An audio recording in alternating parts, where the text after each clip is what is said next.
going to talk about this morning is going to be Digital Trends 2018. I think we're missing a slide there. That's okay. And where's the catch box? He's actually emceed this event. He's spoken at a lot of different digital marketing events. He's an expert in many different areas, but he just so happens to own a company called Beacon Sports. And so Steve Cressy, if you will, come to the stage. And you have your mic on? I believe I have my mic on. All right, great. So you get to choose any of these amazing chairs. You get your choice, right? Thank you. All right. So this is where I usually have the catch box. And I get out here and I talk about, did anyone get on the app, by the way? Has anyone got on the app to see all the speakers and everyone?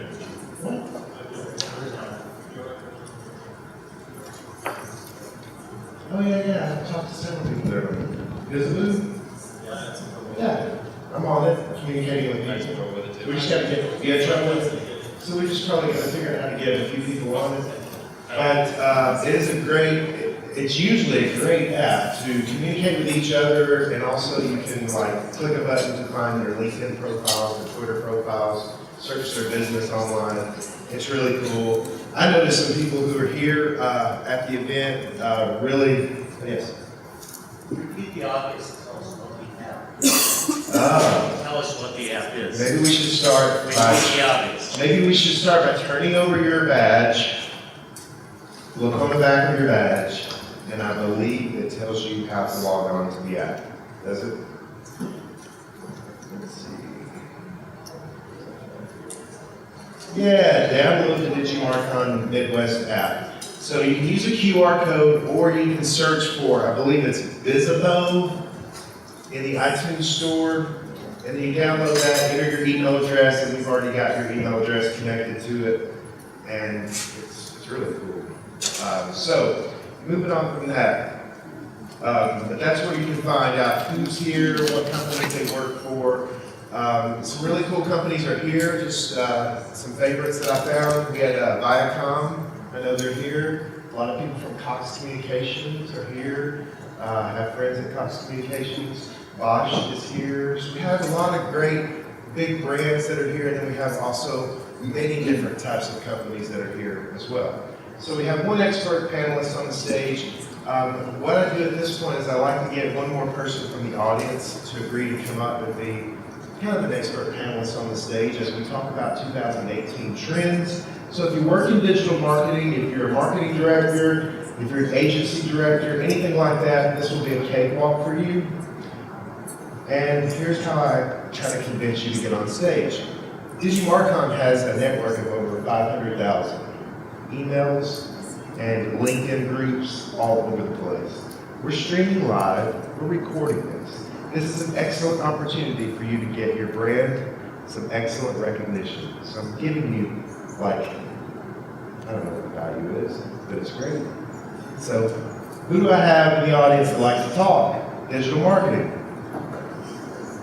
Come on now. This would be the first time no one takes me up on this. And now I'll pull out this. Do we have one? And who are you with? Small, medium-sized agency? No, we're a manufacturer. Manufacturer. Okay, so come on up to the stage. And here, I'll take that from you. I love to use this thing. Sorry. Actually, you might want to take the steps over there. I didn't even have to use my ultimate trump card, which is you get 10 extra entries to win the smartwatch. Just give it away. But I might just go ahead and give those to you anyway. So as you're taking a seat, tell us again who you're with, what your name is. My name is Don Kennedy. I'm with the Burroughs Corporation, BORROUGHS. We are a steel storage manufacturer and automotive equipment. Okay, and then what's your background? I'm the marketing manager. You're the marketing manager there? One main man, so it's just me. Okay, and about how long have you been in marketing or digital marketing? I've transitioned from the creative side the last 2 years into the marketing role, and have been in the creative side for 20 years. 20 years in the creative side. I love how it always happens. I always end up with great experts and they're always diverse on stage. And so also, the rest of the panel is you. So this is very interactive. I want you to think of this kind of like an 80s talk show where we have the host that's out in the audience talking, we have the guest panelists talking, and then we have you talking, and we're all talking about digital marketing trends for 2018. So real quick, just a quick quote from me. I think the challenge for all of us in 2018 is we take all of this stuff that we're getting and all of these great tactics and tools, but how do we take all of this information and be unique while we're integrating all of this amazing technology and tactics? So that's definitely a challenge that we're facing. So step one, digital marketing trend, 2018. How many of you feel like you are now a broadcast media company? Yeah. Well, you are. Whether you own the business or whether you're marketing for the company, here's what you're doing. You are determining the audience. You're in production. How many of you have become the talent and you never thought you would be the talent on the screen? Yes. He's like, oh God, yeah. Distribution. You are deciding how the content's going to be distributed.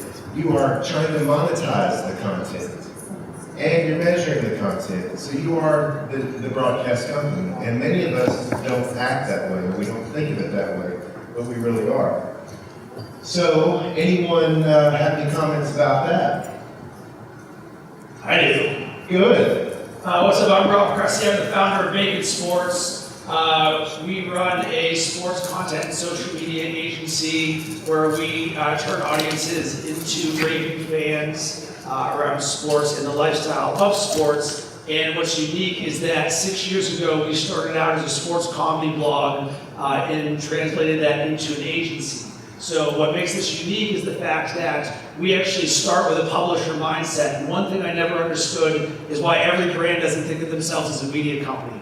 So on the last panel, which was absolutely fantastic, she was nailing all the stuff about community building, engagement. But you really need to take this to the next level and say, all right, how many different places can I engage my audience? Where are they? So I fully believe in being forward-thinking and multi-channel content in multiple ways. So we're talking articles, videos, podcasts, every social platform, live, regular video, podcasting. You'll go, oh my God, Rob, that's too much. Well, quite frankly, the audience deserves that. And so much of social media marketing is a checkbox. It's like, it's someone's job and they don't really want to do it. But you would never treat your customer like crap if you saw them in person. So why would you ever do that when you're talking to them digitally? So do whatever you can to create fun and engaging content. And oftentimes I see the biggest limitation is that brands aren't set up to have somebody as talent. It's just a social media marketing manager.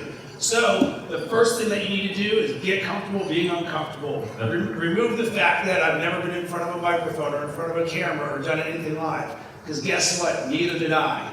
And then all of a sudden you say, boom, I've got to figure out a way to get the marketing goals that I want. And the best way that people are doing this is via content creation. It gives you a brand a heartbeat. It gives people a reason to look forward to hearing back from you again. And then a crazy thing happens. Your results become better. Absolutely. Nailed it. How many of you have found yourself now becoming a publisher or feeling like a publisher or broadcast company? So, yeah, over here. Catch. Yeah, I love to chunk this thing, so all you gotta do is watch out for your coffee. So, yeah, tell us about your experience. So our company, we crowdsource a lot of our blogs. So we have people across the organization do their own blogs, and in addition to that, we try to do a weekly and monthly podcast or webinar to cultivate engagement. Okay, and is this something that's just happened recently, like this year? No, we've been doing this for 3 or 4 years now. 3 or 4 years, but before that, you were leaning on other maybe distribution channels like television, radio. Before that, it was just the regular content team writing industry information to get people to the page to more or less serve as being an industry resource for what we do. Okay, good. Okay, check it out. Anyone else want to drop in on that? Yeah, absolutely. Not so much becoming a publisher, but I would like to go back to your comment of like making it fun and engaging, and that's something we struggle with. How do you make keeping medical health records, cyber secure, and things, meaty topics, professional topics, how do you create interesting, engaging content? It's not something that you can. Yeah, I gotcha. So what I would start with is, do you have a written strategy? Because if the answer is no, then you need to write a social strategy. And in that social strategy, you need to create content buckets. So typically when I work with brands, you're gonna say there's anywhere from 5 to 7 to 10 things that you're gonna talk about that are relevant to your brand. In one area where so many brands fail is everything's a one-sided conversation. Look at what we're doing. But quite frankly, consumers don't give a crap about what you're doing. You have to have this holistic approach of behind the scenes, tell me about your history. I always like to think of it this way.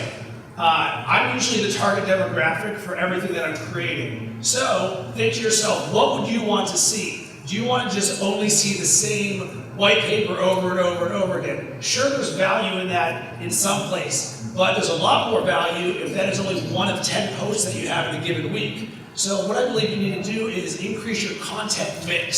So really think to yourself and say, all right, what can we do to get people looking forward to hearing back from us again? If you only take away that from everything that I say, just say what will get people looking forward to hearing back from us again. Then you say, all right, how can we start doing more conversational stuff? I've got another saying, smiles don't lie. So many brands don't have a heartbeat, they don't have a face. And you need to really add that to what you do. So even something that may seem less fun, it's all a matter of perspective, because if I'm gonna jump in there, I'm gonna say, all right, what can we do to make this so much more fun? And guess what? You're gonna stand out, you're gonna differentiate yourself from the competition. So I challenge you to say, go and write down 7 different things so you can be sharing other people's content. You can be giving behind the scenes stuff. You can have little anecdotes and quotes, because this all goes to building up your know, like, and trust factor. It's not about what you can do to publish stuff out there. You're building a relationship, and there's so much to people and brands than just your white papers, your lead generation, and all that stuff that, sure, it's part of business, but this is still social media. So you need to be thinking from a creator's mindset and always think, what can I do to make this better for the audience? Does that answer it for you? That's really good. And speaking from creator's standpoint, so jump in that. Another thing that I would highly suggest is, We didn't mic you up. is that for the last couple of years we've made this video. It's shells. We make shells. It's not exactly real sexy. It's Real exciting. Yeah, exactly. So sometimes one of the things we've done is we've initiated this thing called National Shelf Appreciation. It's not real. We kind of just put it out there. I applied to make it real, but nothing happened. But we made a video about it because one of the things we want to do is every one of us takes our job serious. Every one of us really puts a lot of work into what we do. There are times where you just gotta sit back and go, it shells. It's not that serious, really. You can put whatever you want on it. So we come up with a video, like a shelfie the shelf guy. He got a fight with the drawer guy. I mean, we just kind of make fun of it. And sometimes, just having some fun with your brand, having some fun, take a minute away from the normal. And it really works out. The CEO shows it, like every time he goes somewhere, he's showing it to the potential big clients he's talking to. Yeah. So take that, mix it with this. Maybe the files are trying to fight to get out and they can't get out because they're hidden, or you've got this Mission Impossible theme rolling in the background. But then in another space, you've got the case study. So mixing the content, I think that was an excellent. Quick question, Yeah. is this a cartoon, or is it actually people's faces? Good, because I would do not use cartoons. People love to see faces instead. So if all of a sudden your default is, oh, it's going to be an animator. Sure, that's cool and all, but faces and smiles will work 1,000 times better. Just do not default to cartoons, please. So you guys just kind of mentioned exactly what I was going in. I was thinking of that's not for also they canine for all stage that characters. That's not the children. even people that engage with them doesn't feel a lot of times, and go back and forth, but they really are, right? Just having the face Yes, very good point. All right, so now moving on to mastering micro moments. So how many of you in the room have a smartwatch? All right, and how many of you have someone in your family that has a smartwatch? Okay, so trying to get one? Yeah, trying to win one, right? Yeah, so this is, walking to a mall when we were at a New York conference, and first thing that's staring at me right there is this huge display. You can even see how really big it is right there, but it's staring at me. And one of the things that stood out and made me want to take a shot of this is the fact that, when we think smartwatch, we think what? Apple, Samsung, right? But look what's going on. Fossil has a smartwatch. Garmin, LG, Samsung, Relic has a smartwatch. Guess what else was in the mall? Tag Heuer has a smartwatch. Louis Vuitton. People like Louis Vuitton? They have a smartwatch. So I go in, I walk in, sometimes I like to shop these people just doing marketing, and then we like to do the same thing. So I walk up to the counter, I'm looking at the smartwatch, and I'm thinking, and I ask the associate, I'm like, why would I buy a Louis Vuitton smartwatch? What's so cool about it? And other than the fact it's Louis Vuitton, what does it do? And she's like, well, everybody loves it because it tells you the weather. And okay, what else? And they're like, well, we have a cool Louis Vuitton app, and people love that. There's lots of cool proprietary things that are included in the app. So I'm like, okay, I get that. I just couldn't get the weather part. But if you look at the smartwatch trend, obviously it's something we have to take note of, especially when we're thinking about micro moments. But another micro moment that happened is when I walked out of that mall, I noticed that my smartwatch dinged, and I have an email from Nordstrom Rack, which I just walked out of the store, and they shipped me this nice little offer by email. So I have it on my smartwatch, I have it on my phone, and I have it on my desktop. Another example of micro moment here is something that I don't know if you talked about it already, but Google's been beta testing this. But when you're on your mobile device now, or soon, let's say you go and search for some blue checkers on Google, you pull up the selection, you can scroll through the top, you can see the brands, you can see the price, you can see everything on there. You can click the buy now button, and if you've got your phone connected to your credit card, it literally takes a picture of your face, and your blue checkers are on the way, and you never visit the website.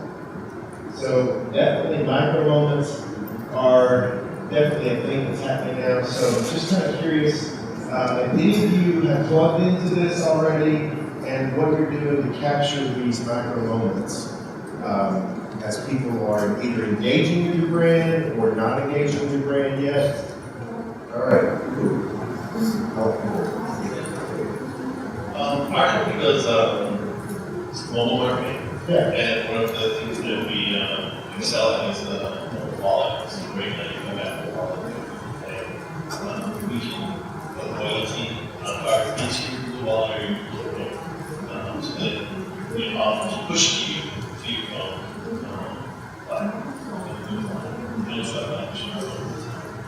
Can you tell us what it is? Oh, different plans. Those are the vibes we have.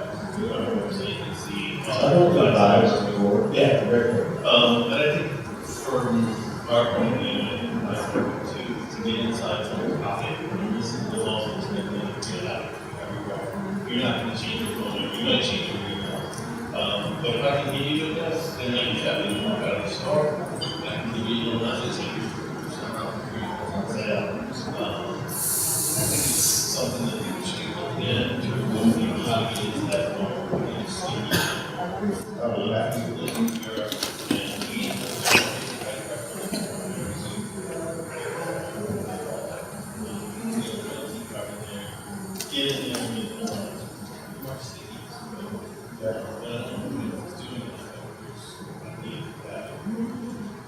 And through this talk today, guys, if you want to write down some of these resources, they're going to come out from different places. But Vibes is an excellent company to work with. I've worked with them before. Any of you working with vegan technology, pretty much what Nordstrom is using here. You working with Beacon? Can you maybe shed some light on how you're using it? We're just experimenting right now, trying to look at scavenger hunts so we can figure out how to, or whether to do it with retailers as well.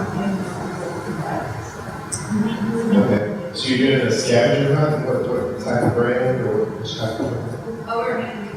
So you, and you're using to find in the scavenger hunt. Can you tell us a little bit more about it? Well, Can you hold it closer? I'm not saying anything about it. Oh, okay. No, I don't, I'm not gonna You're share. not able to completely share. That's good. I mean, so a bank using, micro moments, using vibes, or potentially a company like vibes to create scavenger hunts or something or contests or that sort of thing. So excellent way of using that. Any micro moments? Okay. All right. So visual. In 2018, hopefully most of us have moved away from creative that looks a lot like this and have moved towards creative that looks more like this, where we're actually showing our product being used in an emotional context or in a way that's solving the problem or in a way where people are actually having fun with it. I'm going to go to you, Lynn, a little bit for the creative side. Talk to me about, you've been in it 20 years, talk to us a little bit about how you've seen that transition move about. Sure. Well, obviously, not just showing the image, one of the big things over the years has been, you show the product, all about the great features and benefits, and I think, one of the things we've done in the last year, I think it's one of the pushes I've had is we show installations of our products. We're an industrial manufacturer case. There's some lead time involved. It's not, typically it's not a push and line type situation. But what I want to see is, do you know how to solve my solution? Do you know how to solve my problems, my needs? And so when you ever see our LinkedIn, one of the big parts about what we do is I never talk about our products, really. I pretty much ask, are these problems you have? Or your parts manager has this problem, do this, and I'll show some installation that we've done and a solution that's been provided. And that usually we went from about 100 to 200,000. I'd say about $300,000 in sales of our modular driller cabinets. These are big industrial cabinets that have drillers and all sorts of stuff. That was last year. The last 3 months prior to this, we tripled that amount. And a lot of that business is really because we're allowed to, we're telling people, hey, we can solve your problems, not we have shovels. Yeah, they know we have shovels. The question is, can you solve problems? And showing really visually, always saying product pictures, solutions in the marketplace, because when we call up your sales people, that's what they want to do. They want to see, hey, you want to solve this? You guys have drawers and shelves, you guys have this, you have that, and that's exactly what I need. Yeah, kind of putting it in their minds. Yes, that's it. So you're using creative, showing the problem solving, and it helps with reducing the phone calls that come in, do you have this or that, or how do I use this or that? How many of you seen, how many of you love IKEA, integrating IKEA fans in here? One of the coolest things I saw from IKEA recently is the couple, they're in their living room or they're in their room, and they take a piece of furniture and they do a time lapse. So it's like the funniest thing, like it shows them like putting this piece together like super fast, and then all of a sudden they're like, and they're like it's either sitting on the couch and enjoying the couch, or maybe it's a desk, or it could be a desk. So, think about how you take something like shelving or putting together a desk, and instead of showing the beautiful desk and the accessories and all that, or even showing the plants around the desk and staging that, but actually showing the family, putting it together in their room, and then suddenly how it makes their life better. So, One last just addition is that I had the opportunity to sit next to a copyright yesterday from Bosch over there. And that's probably the biggest change to a scene for creative standpoint, especially if you're a movie doing it yourself, is you need to really become comfortable being there. That's probably the number one thing that's changed in my life. big picture is a willingness to be in the right. And it's not always asking perfect for social media to get out consistent. Okay, good. Anyone else's content that are changing up their content, doing something different now, seeing the change happen? Okay. Ready? I work in hearing. Yes. A lot of political candidates. What we found is people tune out policy wonkish. They don't really care what bills are passed on this specific topic because they'll never look it up. They care if you connect with them on their values. So for a Republican candidate, you pick key dates such as Veterans Day, Memorial Day, 4th of July, or religious holidays, and you very simply talk about why this is important to you and why it's important to the community. Maybe have examples of and on the street. And people end up voting based on, yes, emotion, but the emotion is driven by whether they think you connect with their values or not. And so sometimes doing a very specific show, how to install a shelf or something like that, it's very nice. Other times, when the customer actually is to vote for you or tell others about you, you want a very different end of the spectrum, focusing on the values rather than on the wonkish. So that people tune out. 90% of people, probably 99% of people in the United States can't name more than one Supreme Court justice. People just don't really those details. They do care if you're a big supporter of the military, and that may be the one thing they need to know. It's interesting from the political side how we've moved away from the politicians standing there or even dressing down now, getting more casual and having conversations, not even showing the politician, but actually showing the veterans event and then maybe having their brand on it at the same time, but still going back to, the emotional connection, authentic, and problem solving as well. So next up will be voice, and this takes me back to Louis Vuitton. So here's when I learned why Louis Vuitton told me that weather was so important. It's because searches for what's the weather today have grown over 160% over the past 2 years. So how many of you are getting up in the morning and asking Alexa, what's the weather today? So I don't do that, but I find at these conferences that almost everybody's doing it. So obviously that's become a big thing, and that's obviously one of the reasons she led with, you can get the weather on your watch. So voice is one of those cool new trends. We see about 2020, according to all kinds of different stats, whatever the stat is, about 50% of all searches are likely to be voice searches.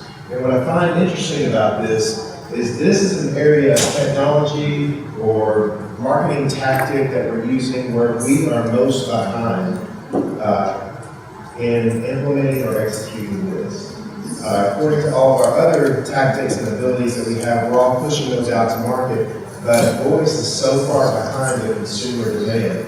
The consumers have them in their homes, they're ready to buy them, they're ready to buy even more, but the product and the technology is still so far behind. And someone pointed out at the last conference, how different it is. If you go and do a search and you don't get what you want, it's totally different than if you ask Alexa to do something in your room and she can't figure it out, right? It's just so much more frustrating than that. So SEO experts in the room or SEO people in the room, I'd like to hear from you and how you're changing web design, web programming to work more with Alexa, with voice. So anyone can share insights to that? Anyone in SEO that's doing this right now? Nobody here. I'm so sorry. Yeah, you're gonna get more issues. Okay. We were in SEO, but when Google Home came out, we spoke together some different cities. I was trying to put a campaign together for a couple of marketing. And we came up with the idea of being trans. And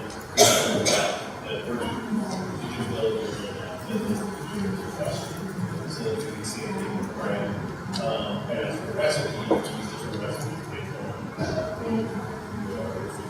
available to you.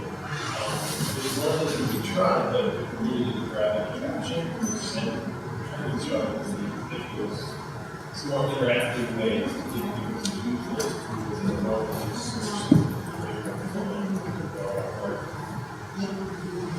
I don't know, it's very good, more tangible, more engaging, more, hey, this cool thing that this can do rather than just, hey, Yeah. so there it is. Okay. Anyone else working with boys or starting to implement this? So I can add something in this. I think the way that you need to be thinking about this form of voice is no different than the way that you think about the rest of your marketing is relationship building. So you're like, all right, how do I get it past their asking for X, Y, and Z? All right, well, you want to get the brand connection. So the reason that you would want to invest in voice right now is because guess who is? It's your competitors and everyone else. So often we're always like, oh my God, what's the ROI of every single thing that we're doing? Instead of saying, all right, let's be forward thinking and how can we be first in the market and how can we start building that relationship so then when voice is more mainstream, well, guess who's already been doing it for a year? We have. Guess who's garbage at it? Our competitors. So it's a great way for you to start building that relationship as well as start providing value right out of the gate. And I would also challenge you, quick question, how many of you in here host a podcast? Okay, so keep the theme of voice. If you want to separate yourself, build more relationships, improve your content mix, and deliver more value, then you 100% right now need to be investing in building a podcast. But Rob, I don't know what we're doing. We don't have time, knowledge, budget, resources. Those are excuses. I'm not interested in that. What I care about is how can you be where your audience is? And right now, everyone's like, oh my God, I can get 10 seconds on Instagram stories. That is incredible. What if I can tell you can get 3 to 30 minutes of just you and your target consumer in a platform, oh, by the way, that they're coming to. You're not pushing to them. They're going to say, I love what you're doing. Now you're building the relationship, which then goes, once you bought into podcasting, then we have that other conversation. We just had to say, how do you get on Alexa and all of these other platforms? So voice definitely needs to be in your strategy right now. Excellent point. Good takeaway here is a lot of us are not working on voice, and we need to go back and get on that immediately. We need to talk to our SEO team and find out how they're changing our tags and how they're changing our programming to work and be compatible with Alexa and voice, because it's already happening. People are already asking for these things, and we're most behind in this area in terms of consumer demand. So the consumer wants more and they can't get it. So we've got to invest in it. We've got to invest in connecting with Alexa. There's apps where you can connect directly with Alexa and start getting your information and your content into the Alexa voice system. And then back to this point, there's no excuse about the podcast because there's like 100 apps for that, right? I mean, you can do this in your home, you can do this on your smartphone. I mean, you can do it as great as you want, or you can just do it anyway. So it's not a monster. So one thing that I live my life by is live in action. So it's like, how in the world do you create a podcast? Well, right now, we're streaming this. You just rip the audio down, boom, there's a podcast. But quite frankly, there's a microphone put right here, or your phone right here. Literally, all you have to do is get a $15 app. It's called Boss Jock, BOSSJOCK. That's on the iPhone right there. What that will allow you to do is actually, you can pre-program in drops on your phone. And then you can go, boom, drop, hey, what's up, this is Rob Preston. We're going to talk about the marketing minute, and we're going to give you some good marketing insight, insert whatever you want there. Boom. You can get in and out in 3 minutes. Why is that relevant? Well, we all talk about micro moments or micro content. Now, most people see podcasts like serial. Oh, it's an hour long. How am I going to do that? No, go backwards. Say, it's more important to me to execute these things. So if you can execute a 3-minute podcast, your audience is going to be able to consume a 3-minute podcast. And if you can deliver a micro nugget, then guess what happens? It becomes bingeable. So now, 3 minutes, plus 5 minutes, plus 3 minutes, someone can just go ahead and listen to 10 straight podcasts of yours. It's easy to execute, and the ROI in it is ridiculous. Excellent. Thank you. Anyone else want to jump in on that real quick?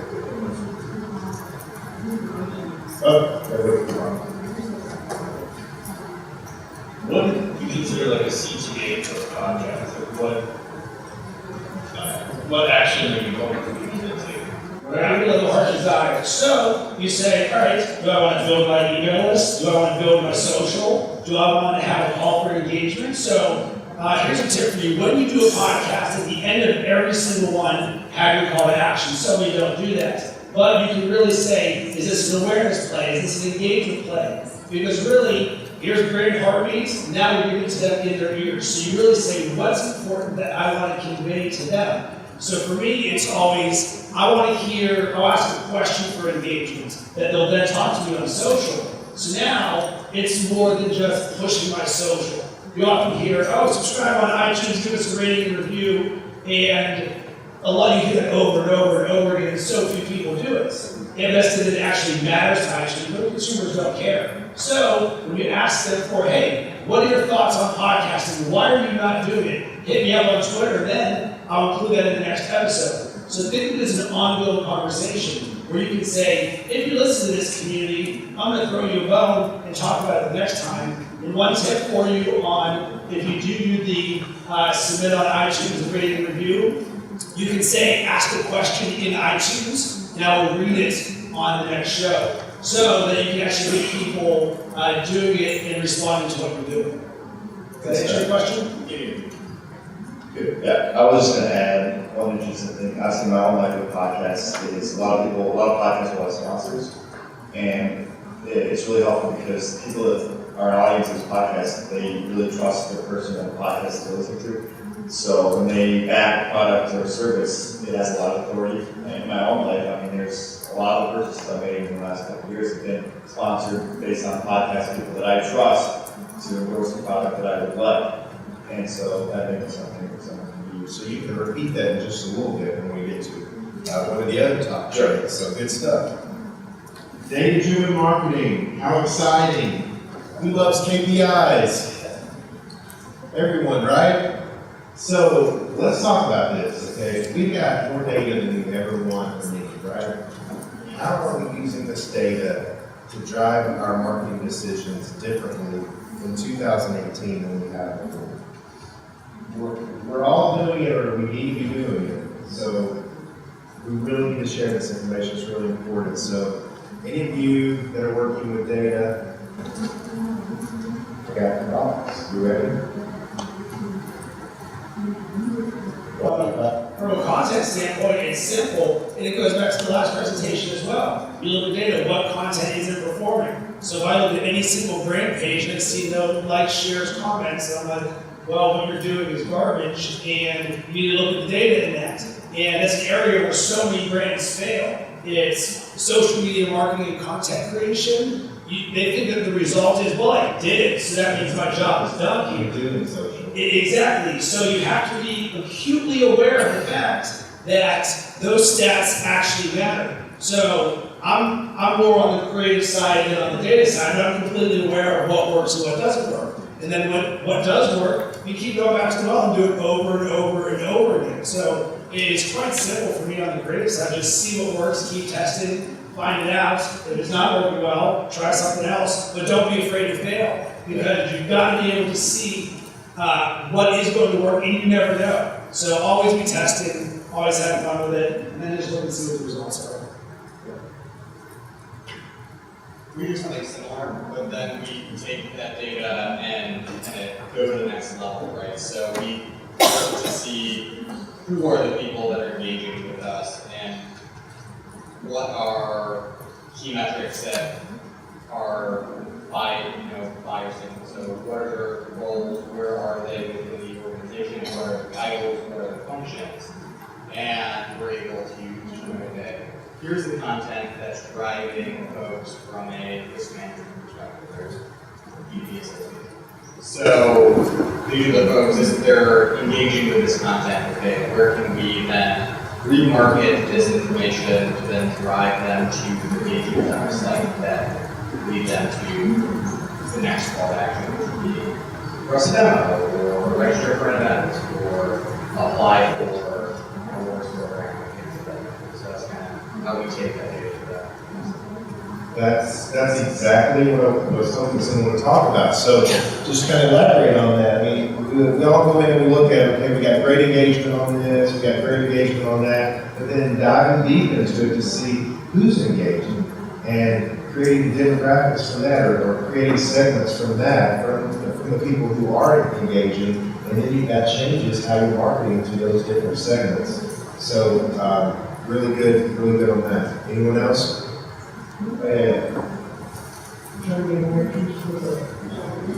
One thing that we also do when we do all that, we pre-order public contact centers with our loyalty programs, so that when people come to us and come to our brand, we can ask them questions, put them into those applications, and then give them personalized, or some personalized, one-to-one messaging to them, because we know what they like, we know where they are, we know what they're looking for in their customer journey, so we can almost be a friend to them. Or we can give them a sandwich, give them different stuff than that person's doing, so then you can let them do that. I guess I didn't say that very well, but I think. I mean, it still goes back to kind of going from macro data to micro data, basically. It's segmenting it out. Yeah, very good. All right. So, everybody familiar with blockchain? Okay. Everybody clueless like I was? So for this conference series, okay, so how I describe blockchain is kind of funny actually, I think, because I describe it as the smartest Excel spreadsheet that no one can mess with. That's not the good explanation for it. So we have to understand blockchain, and here's the reason why. Because it's not Bitcoin. Okay, a lot of people think blockchain is Bitcoin. That's not what blockchain is. And these companies are already using it. Lots of companies are using it already for efficiencies. An example was at another conference, we had Wyndham Worldwide there, and they were telling us how we're moving from having these catalogs for timeshares where people pick out this location they want to go to, these massive catalogs.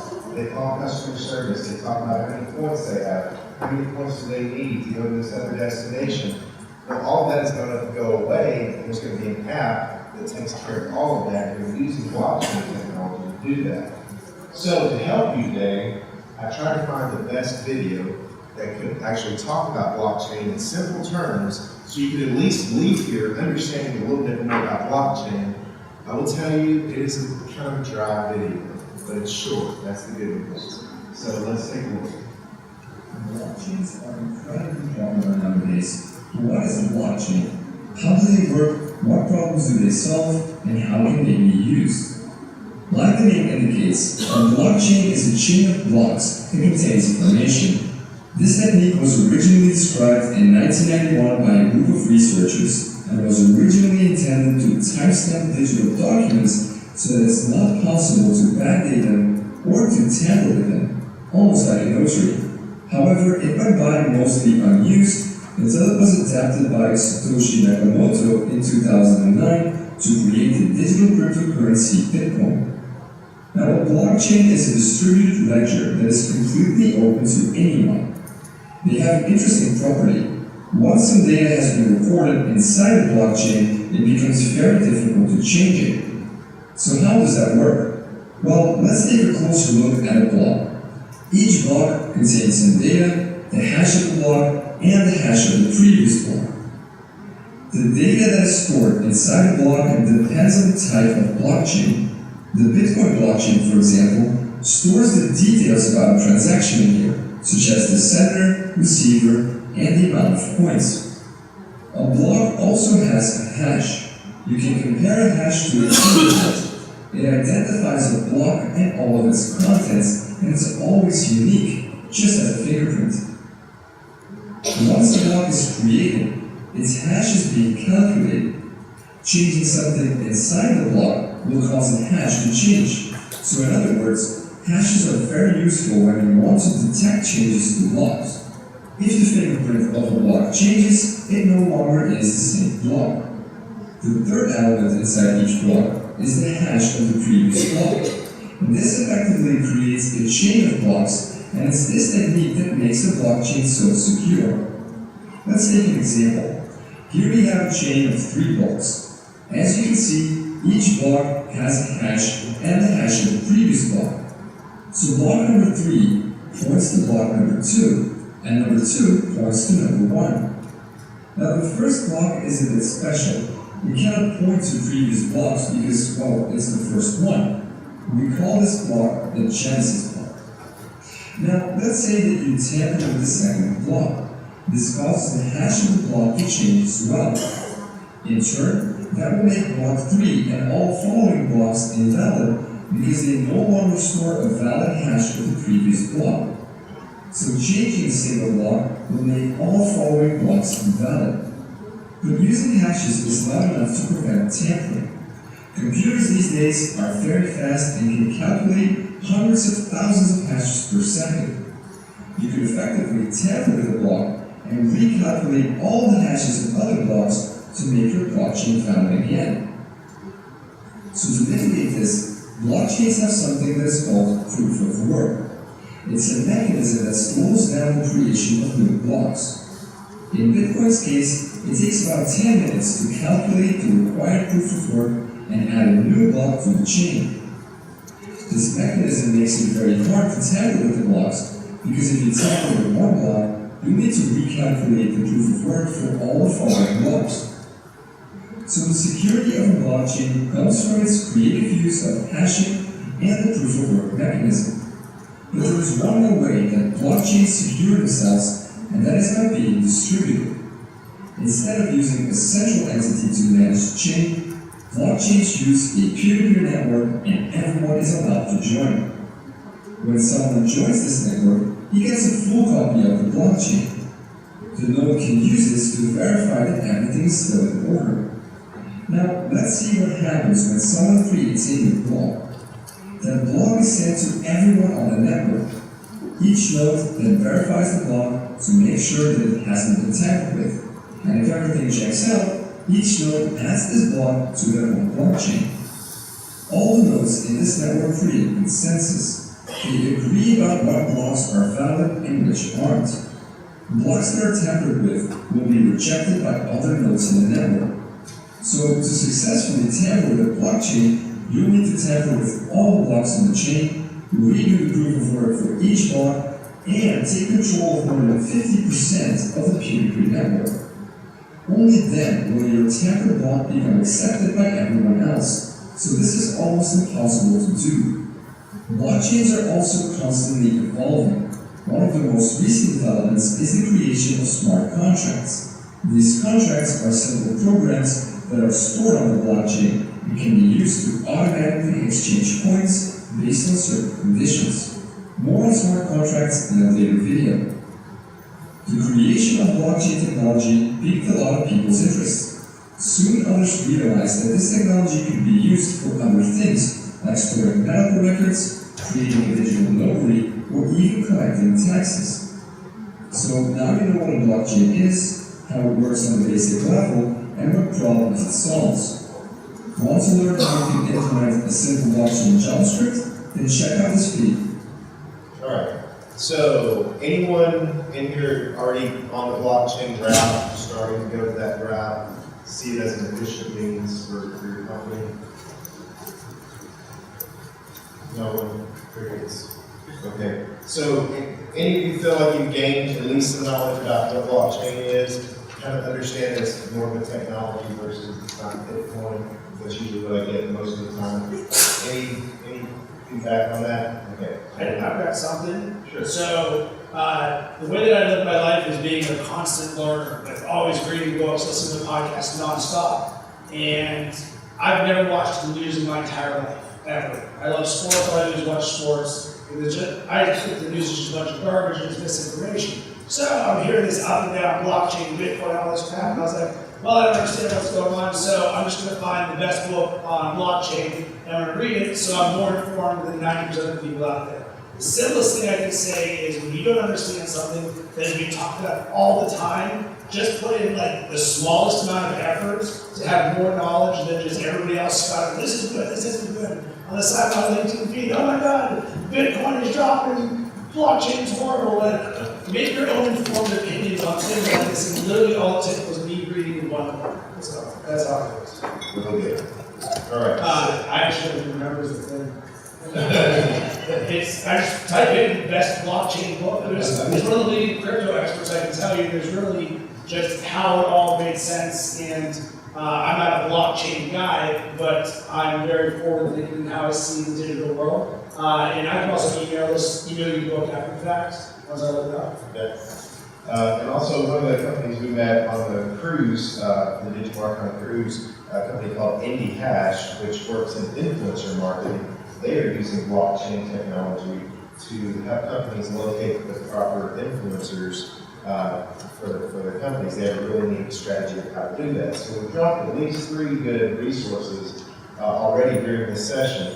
Now, that's a good segue, I guess, into rallying your influencers. So using influencer marketing, already on that? Okay, good. So we have macro and micro influencers. Going back to the comment about the cruise, IndyHash was pointing out something that I thought was really interesting. You know, he posts a picture of Brad Pitt, and then he posts like this person you've never heard of, and they actually rate and scale them based on their influence within their communities. And a lot of the celebrities that you would think would have a lot of true influence for a brand actually scored in their process a lot lower than a YouTuber or someone that we've never heard of. So it's very interesting how their process is quite different from a lot of the companies out there that you can go to for resources for influencers. So IndyHash is definitely someone I would take a look at. In the influencer segment, what are you doing with the influencers? How are you getting them, and how are you using them to market your business?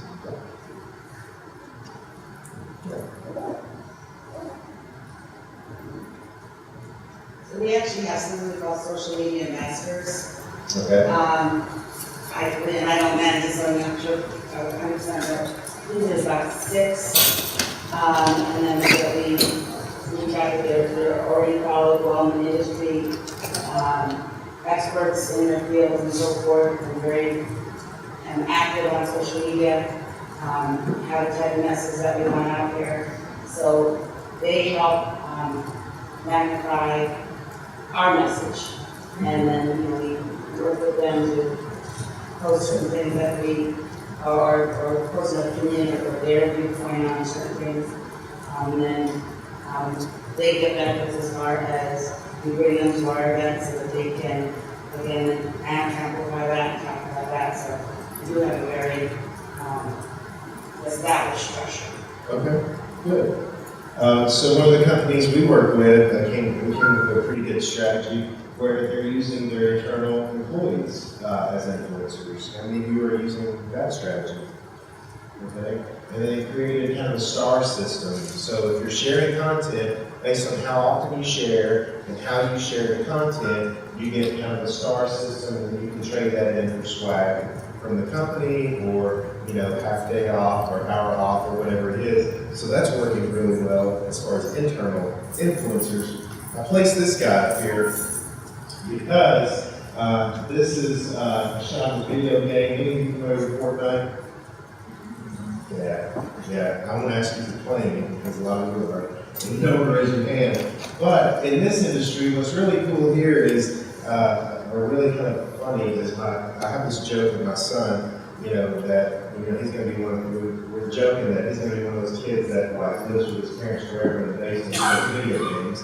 And so one day he comes up and he's like, "Hey Dad, I think you're not going to be upset if I actually do live here and play video games." And I'm like, "What are you talking about?" He's like, "Well, this really cool thing happened. I beat Ninja." So any of you know who Ninja is? Ninja is king of Fortnite. He's a big deal. Like, it's a really big deal to be a ninja. So, for example, this is his YouTube channel alone, and 13 million subscribers. That doesn't include his Twitch, his other, and many people don't even know who Ninja is, right? This dude is king of video gaming right now. And so my son beat him. Next thing I know, here's actually a video that I grabbed from YouTube. This is one video. So what happens is kids are watching different kids or adults play this video game in live time. And if you look here, this is one video that I grabbed from YouTube. 17 minutes long, they're playing a video game. 30 million people are watching people play a video game. I was like, what is going on? So fast forward, he's like, yeah, man, I was playing, I beat Ninja, my friend beat Drake the rapper. I'm like, whatever, you know, lying to me. He went upstairs, screenshots come down, he's like, here it is, and here's the proof, and I do have the proof. He wouldn't even come in here, he's cringing out there right now, since I'm talking about it. But I want to show you a different perspective of influencer marketing, because when we talk about influencers, we talk about Kim Kardashian, we talk about all different types of influencers. This is a major influencing segment for a very difficult market to reach. How do you reach my 15-year-old son and his friends and market to them? Look at this. If you can get your product in front of this one video where 30 million people, likely to be 25 and under, are watching this guy play in live time. So anyway, so my son is now doing this, and he has actually, he's on Twitch, and people are actually watching him play video games. And he has people connecting with him and saying, hey, will you help me win?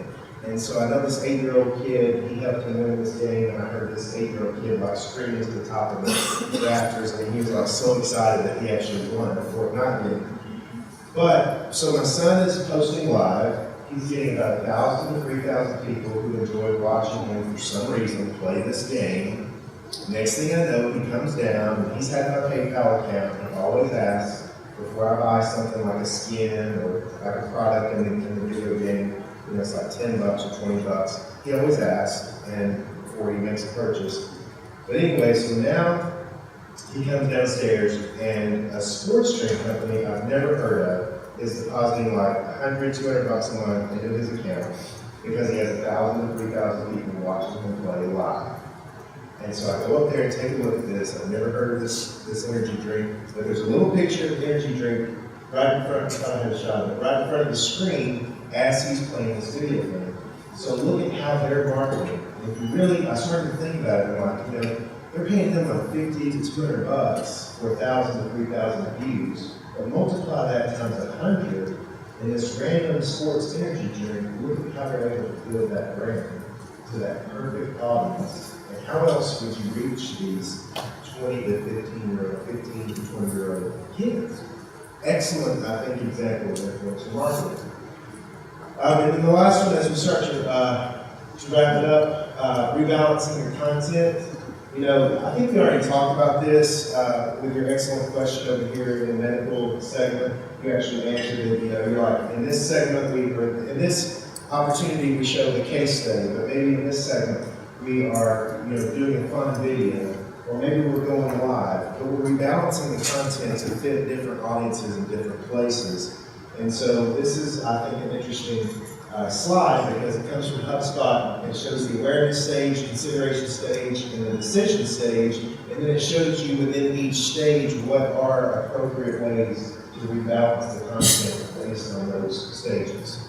So yeah, you take a picture of that, but also we're going to be able to post our PowerPoint decks, so you're going to get those as well. Anything else? The only other thing I was going to point out was how live video is changing the marketplace, and we've definitely touched on that several times. And then, of course, artificial intelligence. I know we've had a speaker at this particular conference that's covering that really well. But basically, the point there is, you know, using artificial without being too artificial. Okay, next question. We're a personal community healthcare, and we do have 4 clinics, but I always have trouble going between getting out information such as health disparity month or breast cancer awareness month. And we've switched over to a lot of videos or nurses meet where I want to take pictures or different organisms in the community are taking pictures, which are get a lot more engagement. Sure. So where's that line between being professional but then also showing a lot of fun events that are going on in the community? One time we had that program getting out, and so that was very, very well received. We get a good mix of just general information provided. We have a very, very loyal following. But where's that line of being professional and then being fun, kind of spontaneous, doing our, we do a lot of races and health and wellness programs out in the community as well as in-house. So where is that line of being professional but also relatable on a social and a human level? I really struggle with that a lot.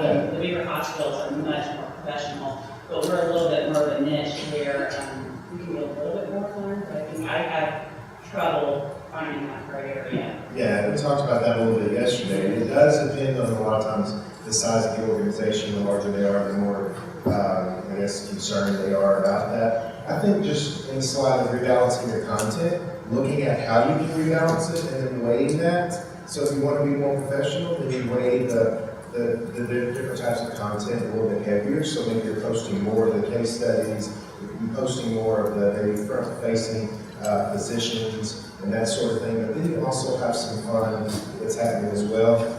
Just real quick, I have a group or had a client, similar situation. They went out and created a program. It was, I can't think of the name of it, but it's like a mom's network. And so the moms meet once a month or once a quarter for a luncheon or breakfast, that sort of thing, share some fun, share some facts, that sort of thing. But also what comes from that is when the hospital or the clinic posts content, this moms group, they're the influencers and they're the sneezers that basically push this content out to the audience. So we were talking about how to use digital to make your job a little bit easier.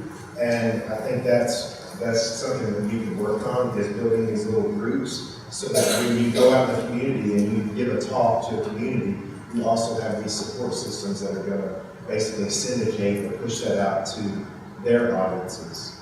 So How do you get them to do that? I mean, I try to how do you get them to do that? Yes, how do you get them to tag and sell them? We do the hashtag or at such and such hospital or have a Latino population that does that a little bit, but it's hard to really engage people. So this clinic invited these moms to a breakfast where they talked about what they were going to do and how this was going to benefit the community.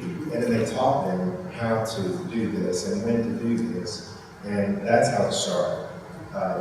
And then you wanted to add? Normal is boring. You cannot have enough fun with your marketing. Yeah. Literally, if you triple down on fun, I guarantee you will see better results than some now. Yeah, I agree with that. Authenticity, fun, engaging, behind the scenes, people want that, they want polished and produced most of the time. So I agree with that. All right, so that will wrap up most of it. I usually leave one digital trend at the end for the audience to talk about. Since we're out of time, definitely email that to us. Send it in to us, tweet it to us. You know, which of these digital trends of 2018 more important? Is there a trend that needs to be added to that list? Is there a trend that we need to kick out that list? So engage with us on Twitter, on Facebook, wherever. And thank you for your time. And turn it back over to you.